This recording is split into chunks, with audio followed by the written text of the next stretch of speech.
భారత్ పాక్ మధ్య కాల్పుల విరమణ ఒప్పందంతో స్టాక్ మార్కెట్లలో జోష్ కనిపించింది. స్టాక్ మార్కెట్లు భారీ లాభాల్లో ముగిశాయి. సెన్సెక్స్ 2975 పాయింట్లు లాభపడి 82,429 పాయింట్ల దగ్గర ముగిసింది. ఇక నిఫ్టీ 912 పాయింట్ల లాభంతో 24,924 దగ్గర ముగిసింది.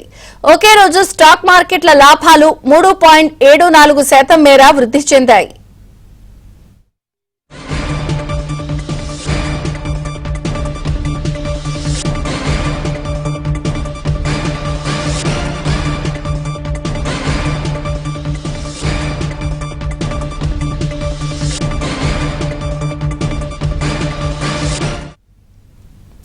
ప్రముఖ బిజినెస్ అనలిస్ట్ ఇద్దరు రామకృష్ణ గారు మనతో పాటు ఫోన్ లైన్ లో ఉన్నారు. సో భారీ లాభాల్లోనే స్టాక్ మార్కెట్ లో ముగిశాయి. రామకృష్ణ గారు good evening. So me analysis please.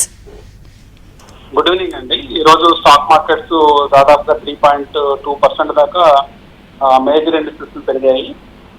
Sensex 82,000 number cross చేసింది. ఆల్మోస్ట్ 2,900 పాయింట్లు పాజిటివ్ గా క్లోజ్ అయింది. అలాగే నిఫ్టీ కూడా 24,900 ఇంపార్టెంట్ లెవెల్స్ అన్ని రెసిస్టెన్స్ అన్ని క్రాస్ చేసినట్టు మనం అర్థం చేసుకోవచ్చు. ఆల్మోస్ట్ సాయంత్రానికి 3.5% దాకా పాజిటివ్ గా క్లోజ్ అయింది. 916 పాయింట్స్. అంటే మొత్తం మీద మనం ఫిబ్రవరి హై ఏదైతే ఉందో స్వింగ్ హై, ఆ స్వింగ్ హైని కూడా మనం ఈ రోజు క్రాస్ చేసినట్లయింది. సో ఇప్పుడు ఇండస్ట్రీస్ కనుక చూసినట్లయితే ఆల్మోస్ట్ 52 వీక్ హైస్ కి దగ్గరగా అంటే 4% 5% డిస్టెన్స్ లో మాత్రమే మనం ఉన్నాము. సో మార్కెట్ లో ర్యాలీ వెనుకున్న రీజన్స్ ఏంటండి? ఒక్కరోజే 11 లక్షల కోట్ల రూపాయల లాభాలు వచ్చాయి అంటే, ఒకటి అమెరికా చైనా మధ్య ఈ టారిఫ్ వార్ ముగిసింది, కొంత ఇద్దరు డీల్స్ కుదుర్చుకున్నారు, అది కూడా ప్లస్ అయిందా? అవునండి. మార్నింగ్ ఏంటంటే మనకి ఉదయం ఇండియా పాకిస్తాన్ వారు సమస్యపోవడంతో సీజ్ ఫైర్ అనౌన్స్ చేయడంతో మనకి మన మార్కెట్స్ భారీగా లాభాలతో ఓపెన్ అయినాయి. సో ఆ ఓపెనింగ్ అనేది మనకి ముందే గిఫ్ట్ నిఫ్టీ మార్నింగ్ మన మార్కెట్ ఓపెన్ కాకముందే చూపించింది. అట్లాగే మనం 2% పాజిటివ్ గా ఓపెన్ అయ్యాము. సో చిన్నగా అక్కడి నుంచి మధ్యాహ్నం నుంచి మనకి న్యూస్ వచ్చింది. అమెరికా చైనా మధ్య ట్రేడ్ వారు కొంచెం సద్దుమణిగిందని అర్థమవుతుంది. గతంలో 145% టారిఫ్ విధించిన అమెరికా ప్రస్తుతం దాన్ని 30% కుదించడం జరిగింది. కేవలం ఒక 30 days కి. ఈ లోపల సానుకూల వాతావరణం ఏర్పడుతుంది. అట్లాగే ఈ లోపల వాళ్ళ డిస్కషన్స్ ద్వారా ఒక అమికబుల్ నెంబర్ అంటే ఇద్దరికి అంగీకారమైన నెంబర్కి వస్తారు అనే అంశం కూడా మార్కెట్ ర్యాలీకి మధ్యాహ్నం నుంచి మార్కెట్ ర్యాలీకి ఆ విషయం కూడా దోహదపడిందని చెప్పుకోవచ్చు. మొత్తం మీద ఈ రెండు కాకుండా ఎఫ్ఐఎస్ భారీ ఎత్తున కొంటున్నారు. లాస్ట్ ఫ్యూ సెషన్స్ నుంచి ఆల్మోస్ట్ 1 month నుంచి ఎఫ్ఐఎస్ బయింగ్ అనేది మళ్ళీ మన మార్కెట్ లో ఫాస్ట్ ర్యాలీకి దోహదపడింది. ఈ 3 అంశాలు మన మార్కెట్ భారీగా పెరగడానికి కారణమైనాయి. అంటే ఇప్పుడు ఇంత బుల్లిష్ సెంటిమెంట్ రీజన్స్ ఈ సెక్టార్స్ లో ప్రధానంగా ఐటీ, ఎనర్జీ ఇవన్నీ కూడా మనకి పాజిటివ్ గా కనిపించాయి ఇవాళ. అవునండి.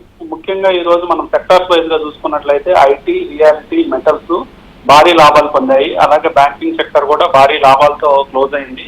ముఖ్యంగా బ్యాంక్ నిఫ్టీ చూస్తే 1787 పాయింట్లు బ్యాంక్ నిఫ్టీ పాజిటివ్ గా క్లోజ్ అవడం చూస్తున్నాము. ముఖ్యంగా ఐటీలో అంటే సర్ప్రైజింగ్ ఏంటంటే ఐటీ అన్నమాట. ఎందుకంటే మనకి ఇప్పుడు ఫార్మా సెక్టర్ లో కొంచెం నెగిటివ్ ఉంది. మెయిన్ గా ట్రంప్ టారిఫ్స్ ఫార్మా మీద ఎక్కువగా ఉండే అవకాశాలు ఉన్నాయని వార్తలు వస్తూ ఉన్నాయి. అట్లాగే అమెరికన్ ప్రజలకి గతంలో విధించిన అంటే ప్రిస్క్రైబ్డ్ డ్రగ్స్ మీద ఎక్కువ చార్జెస్ ఉండేవి, అవి ఎక్కువ రిడక్షన్ ఇస్తాము, అట్లాగే అదంతా కూడా కంపెనీస్ కి పాస్ చేస్తామనడంతో కంపెనీస్ ప్రాఫిటబిలిటీ దెబ్బతినే అవకాశాలు కనిపిస్తున్నాయి. కొంత అంటే వాళ్ళ ప్రాఫిట్స్ కొంత తగ్గే అవకాశాలు ఉన్నాయి. అందువల్ల ఎఫ్ఐఎస్ కానీ ఇన్వెస్టర్స్ కానీ హెచ్ఎన్ఐస్ కానీ ఎక్కువగా ఇప్పుడు ఐటీ వైపు మొగ్గు చూపించడంతో ఐటీ స్టాక్స్ భారీగా లాభాలు నమోదు చేశాయి. థ్యాంక్ యూ రామకృష్ణ గారు. ఇక టీపీసీసీ వర్కింగ్ ప్రెసిడెంట్ జగ్గారెడ్డి మీడియాతో మాట్లాడుతున్నారు. లైక్ చూద్దాం. దైవం తర్వాత ఒక దైవంగా ఆమె నిర్ణయాలను దేశ ప్రజలు ఎప్పుడు స్వాగతిస్తూనే ఉన్నారు.